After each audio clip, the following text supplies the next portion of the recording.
رابعہ بصری رحمت اللہ علیہ کو دنیا سے گئے ہوئے 1200 سال ہو چکے ہیں، لیکن ان کا نام آج بھی زندہ ہے، رابعہ بصری۔ گلگت کی عورتوں کو بھی پتہ ہے رابعہ بصری کوئی بڑی اعلیٰ درجے کی خاتون تھی، پنجاب کی عورت کو بھی پتہ ہے، عرب کی عجم کی عورتوں کو پتہ ہے رابعہ بصری نہ کوئی شہزادی تھی، نہ کوئی ملکہ تھی، نہ کوئی وہ خوبصورت تھی، نہ کوئی خاندانی تھی، بلکہ عورت ہونے کے لحاظ سے ہر عیب اس میں تھا۔ خاندان اچھا ہونا چاہیے تو وہ غلام تھی، باندی تھی، شکل اچھی ہونی چاہیے تو وہ بدصورت تھی، کالی تھی۔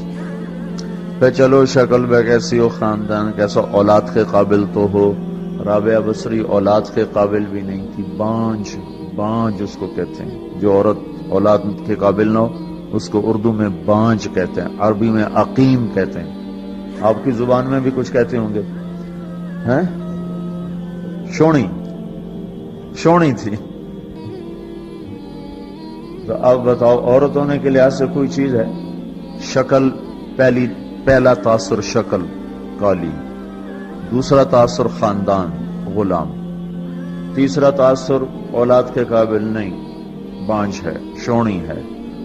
تو 1200 سال کے بعد میں گلگت میں کیوں اس کا نام بلند کر رہا ہوں؟ میں نے کسی بادشاہ کی بیوی کا نام تو نہیں لیا، سکندر کی بیوی اور بنو امیہ اور بنو عباس کی ملکہ اور بیگمات ان کے نام تو نہیں لیے، میں کہہ رہا ہوں رابعہ بصری۔ ان کی عادت یہ تھی وہ روزانہ عشاء کی نماز کے بعد غسل کر کے کپڑے بدل کے اپنے خاوند سے پوچھتی آپ کو میری ضرورت ہے؟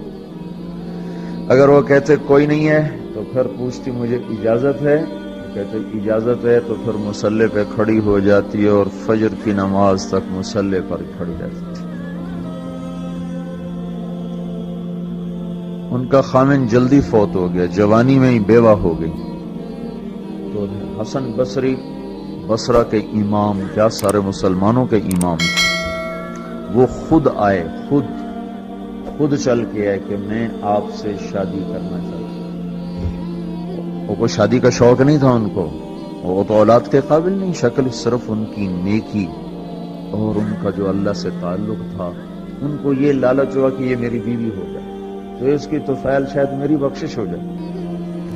تو ان کے پاس آئے، کہنے لگے رابعہ میں آپ سے شادی کرنا چاہتا ہوں، خود پیغام لے کر آئے۔ تو انہوں نے فرمایا میری 4 باتوں کا جواب دے دو تو میں شادی کر دوں۔ کہنے لگے کیا؟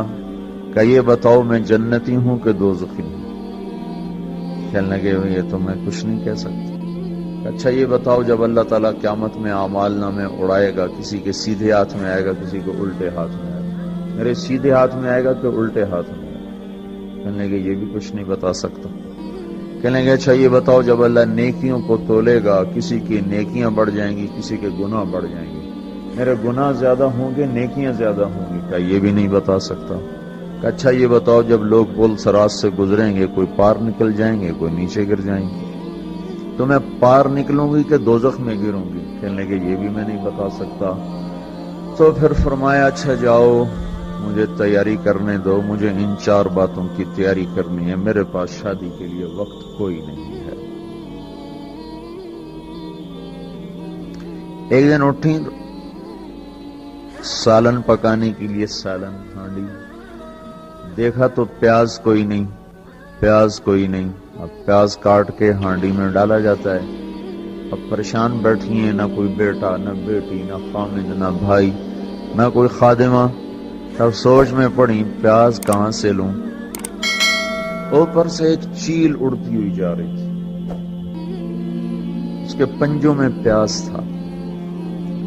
جب وہ اوپر آئی ہے تو اس کے پنجے چھوٹے اور پیاز سیدھا رابعہ بصری کی گود میں آ گیا۔ جو ہم سے دوستی لگاتے ہیں ہم پرندوں کو ان کا خدمت گزار بنا دیتے ہیں، ہاں جو اللہ سے دوستی لگا لیتے ہیں اللہ دنیا ان کے لیے مسخر کر دیتا، اللہ دنیا ان کے پاؤں میں ڈال دیتا۔ تو جب ان کا انتقال ہوا، رات کو ان کا انتقال، تو اپنی خادمہ سے کہا بس 2-4 آدمی بلا کے مجھے جلدی سے دفن کر دو، کسی کو نہ بتاؤ، صبح لوگوں کو بتا دینا، اور مجھے کفن دینا میری اس چادر میں جس میں میں تہجد پڑھا کرتی تھی۔ تو انہوں نے راتوں رات دفن کر کے صبح اعلان کیا، شور مچ گیا، ہائے کیوں بتایا، کیوں نہیں بتایا کیوں. تو اگلی رات ان کی خادمہ نے ان کو خواب میں دیکھا، سبز لباس پہنا ہوا، حسن و جمال، سورج چہرے پہ چمک رہا. پوچھا آپ کے ساتھ کیا ہوا؟ کہا میرے اللہ نے میرے ساتھ بہت عمدہ معاملہ کیا. کہا آپ کی وہ چادر کہاں گئی جس میں آپ کو کفن دیا تھا؟ کہا وہ اللہ تعالیٰ نے اتار لی ہے اور مجھے جنت کا جوڑا پہنایا ہے، اور اس چادر کو اللہ نے سنبھال کے رکھا ہے. جب قیامت کے دن میری نیکیوں کو اللہ تولے گا تو اس چادر کو بھی اس میں تولے گا. انہوں نے پوچھا منکر نکیر کا کیا ہوا؟ سوال جواب ہوتا ہے، منکر نکیر آتے ہیں، ان کا کیا ہوا؟ کہا وہ آئے تھے تو انہوں نے مجھ سے کہا من ربکی، تیرا رب کون ہے، تیرا رب کون ہے؟ تو میں نے منکر نکیر سے کہا جس اللہ کو 40 سال نہیں بھلایا اس کو 4 ہاتھ زمین کے نیچے آ کر میں بھول جاؤں گی. یہ نہیں کہا ربی اللہ ہے، بلکہ ان کو یوں کہا کہ جس رب کو 40 سال میں نہ بھلا سکی اس کو 4 ہاتھ زمین کے نیچے آ کر میں بھول جاؤں گی. تو منکر نکیر نے کہا اب اس کا آگے کیا حساب لینا، چلو بھائی واپس چلو، چلو بھائی واپس چلو. یہ بات آپ نے حضرت عمر سے فرمائی تھی، عمر وہ کیا دن ہوگا جب تو قبر میں ہوگا اور منکر نکیر آئیں گے زمین کو چیرتے ہوئے اور ان کے ہاتھ میں ہتھوڑا ہوگا، ساری دنیا کے انسان جن اٹھانا چاہیں تو اٹھا نہیں سکیں گے، اور ان کی آواز میں بجلی کی کڑک ہوگی اور وہ زمین کو چیرتے ہوئے آئیں گے، ان کے دانت لمبے ہوں گے. تو وہ آ کر تم سے سوال کریں گے من ربک ما دینک من نبیک. تو حضرت عمر کہنے لگے یا رسول اللہ میرے ہوش ٹھیک ہوں گے، جیسے میں اب بیٹھا ہوں میں ایسے ہوں گا؟ تو ہمارے نبی نے فرمایا ہاں تو ایسے ہی ہوگا جیسے تو اب بیٹھا ہوا ہے. تو کہنے لگے پھر میں اچھی طرح ان سے نمٹ لوں گا. تو جبریل آئے، جبریل آئے، کہنے لگے یا رسول اللہ ہم دیکھ رہے ہیں آگے کہ عمر کو جب قبر میں ڈالا جائے گا اور آ کر منکر نکیر ان سے سوال کریں کہ من ربک، تو یہ کہیں گے ربی اللہ فمن ربکما، میرا رب تو اللہ ہے، تم بتاؤ تمہارا رب کون ہے. میرا دین تو اسلام ہے، تم بتاؤ تمہارا دین کیا ہے. تو وہ منکر نکیر کہیں گے عجیب بات ہے، ہم تمہارا حساب لیں